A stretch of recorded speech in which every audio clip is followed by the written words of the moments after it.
مہمان سے پہلے رزق و برکت کی آمد ہوتی ہیں، یعنی مہمان بعد میں آتا ہے۔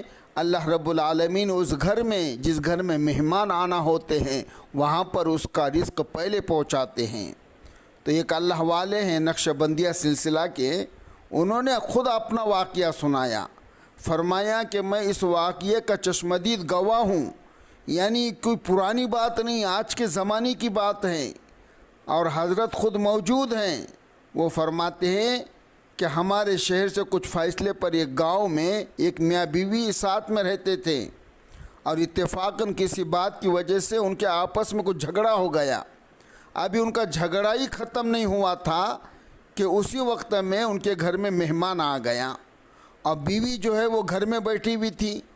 اب خاوند نے دیکھا کہ بھئی مہمان ہے، رشتہ دار ہے، تو خاوند نے اسے بیٹھک میں بٹھا دیا اور اس سے باتیں کرنے لگا، اور کچھ دیر بات کرنے کے بعد وہ بیوی کے پاس آیا اور کہا کہ دیکھو وہ فلاں رشتہ دار مہمان آیا ہے، اس کے لیے کھانا بناؤ۔ وہ غصے میں پہلے ہی تھی، وہ کہنے لگی تمہارے لیے بھی کھانا نہیں اور تمہارے مہمان کے لیے بھی نہیں، یعنی میں کھانا نہیں بناؤں گی۔ اب وہ بڑا پریشان ہوا، لڑائی تو ہوئی ہماری اپنی، مگر رشتہ دار کو پتہ چل جائیں گا تو وہ کیا سوچیں گا کہ میں گھر پہ گیا اور مجھے کھانا بھی نہیں ملا۔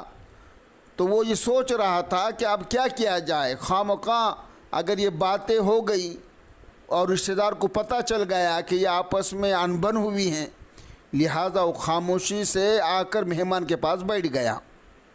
اب اسی سوچ میں تھا کہ مہمان کی مہمان نوازی کیسے کرے۔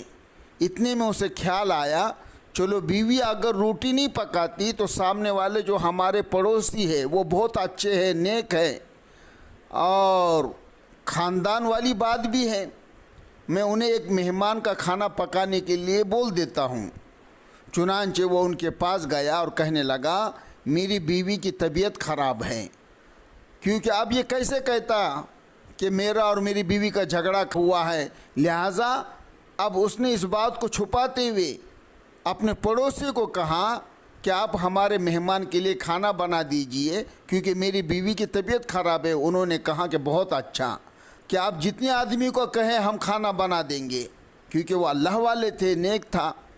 وہ مطمئن ہو کر مہمان کے پاس آ کر بیٹھ گیا کہ مہمان کو کم سے کم کھانا تو مل جائیں گا جس سے ہماری عزت بھی بچ جائیں گی۔ تھوڑی دیر کے بعد مہمان نے کہا کہ بھائی ذرا ٹھنڈا پانی پلائیے۔ اب وہ اٹھا، گھڑے کا ٹھنڈا پانی لانے کے لیے جب اندر گیا تو دیکھا کہ بی بی صاحبہ تو زار و قطار رو رہی تھی۔ وہ بڑا حیران ہوا، یہ شیرنی اور اس کے آنکھوں میں آنسو، کہنے لگا بی بی کیا بات ہے؟ اس نے پہلے سے بھی زیادہ رونا شروع کر دیا، کہنے لگی بس مجھے معاف کر دے۔ وہ بھی سمجھ گیا کہ کوئی وجہ ضرور بنی ہے۔ اس بیچارے نے دل میں سوچا ہوں گا کہ میرے بھی نصیب جاگ گئے۔ کہنے لگا بتاؤ تو صحیح کیوں رو رہی ہو؟ اس نے کہا کہ پہلے آپ مجھے معاف کر دے، پھر میں آپ کو بات سناؤں گی۔ تو خیر اس نے کہہ دیا کہ چلو جو لڑائی جھگڑا ہوا ہے میں نے وہ دل سے نکال دیا اور آپ کو معاف کر دیا۔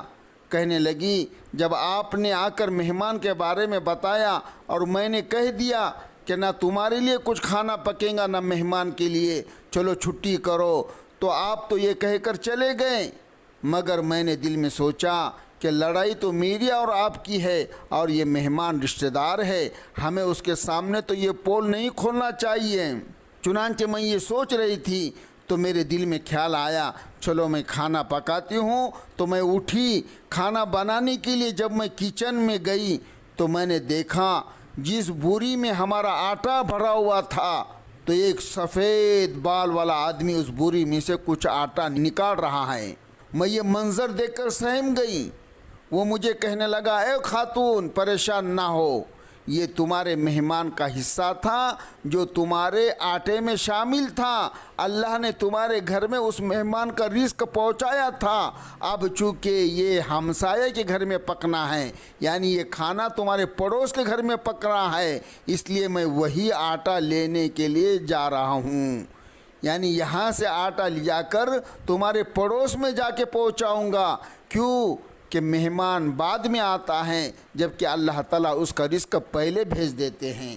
اللہ تعالیٰ ہمیں یقین نصیب فرمائیں کہ رزق دینے والا اللہ ہے، سب کو کھلانے والا اللہ ہے، وہی اللہ رب العالمین ہے۔ جو اللہ قرآن میں فرماتے ہیں وَمَا مِن دَابَّةٍ فِي الْأَرْضِ إِلَّا عَلَى اللَّهِ رِزْقُهَا، کہ زمین کے اوپر جتنی بھی چیزیں مخلوق ہیں سب کو روزی دینے والا اللہ ہے۔